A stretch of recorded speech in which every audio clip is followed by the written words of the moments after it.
So when teams are doing this together, they're going to stay aligned. And you've probably seen this. I've seen this at a high level.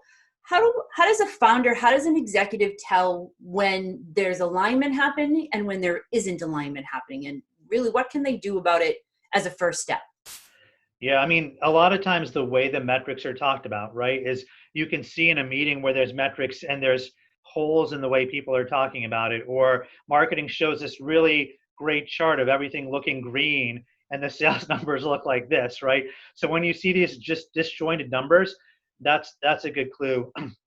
Yeah. Obviously when there's pure finger pointing, but a lot of people are nice enough where they don't get that rude in the meeting. They might go say it after the meeting's over or at the water cooler. It's actually better if they say it right at the meeting, right? But it's hard to sort of be that blunt.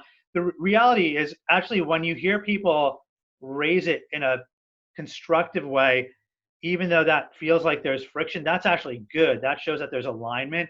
That sales says, hey, we had this batch of leads come in. The conversion seems to be lower on them, especially if they're open to the fact that we should explore, maybe we should be following up on them differently, but maybe we need to look if they're this, if it's that kind of discussion, it's really positive, right? The other thing I think is really valuable is I really think it's important for these leaders to have real relationships with each other. So I had this instance once. This was actually between RevOps and sales, where we had a new RevOps person in sales, and there was friction, right? They weren't getting along, and I basically said, "You guys need to go have beers together 4 times, and then after you go do that, come back and tell me how it's going, right? Yeah. And Yeah. you also you can't talk just about work when you go do that. You need to go talk about other stuff and learn about each other and then talk about work." We just weren't meshing well together.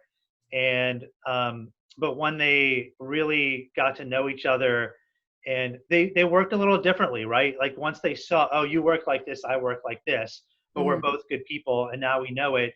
And the same thing, whether it's those two functions, whether it's sales or marketing, you've got to have that kind of ability. And if you don't, it's going to be hard, right? I've seen situations where for whatever reason, the personalities just don't click and you can't get them to click. If you can't really get them to at least sort of be willing to connect with each other that way, it does become difficult. It becomes difficult. It becomes toxic. It starts to spread throughout the teams. I've seen it happen myself.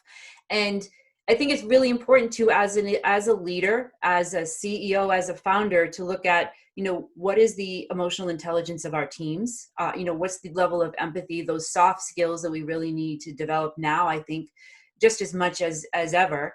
And I also wonder if it also has to do a little bit with the kind of culture that's in the organization. Like, do you have a true learning organization type of a culture where no one feels like they're being they don't feel like they need to be defensive when they make a mistake, that they can be open and honest, like, you know what, we really messed this up, but here's like a way forward. If you don't have the kind of culture that not just allows that, but actually encourages it, I think it's really going to be a strong battle uphill trying to align sales and marketing teams together. Yeah, and I think that holds true. That's a good one that holds across the company, right? Right. And I've seen CEOs get better and better about this. I think in the past, we had seen these cultures, and it still happens. I shouldn't say in the past. It was much more prevalent in the past, right? But these cultures where people would be afraid and freaked out about making a mistake, right? And they would hide data and all this kind of stuff, right? And so I think it starts with the top to say, look, if you make a mistake and you come forward on it and are clean, like that's okay. Everybody makes mistakes. If you make the same mistake 17 times, yeah, we're probably going to need to talk, probably less than 17, right? But if you keep making the same mistake over and over again, yeah, that probably isn't a great thing, right? But if you're being smart, right, and you're making some mistakes, that's what happens to everybody, right? Right. And that's what the whole theme of this season of What Sales Can Learn From is all about, is about being able to not just learn from our mistakes, but the mistakes of others.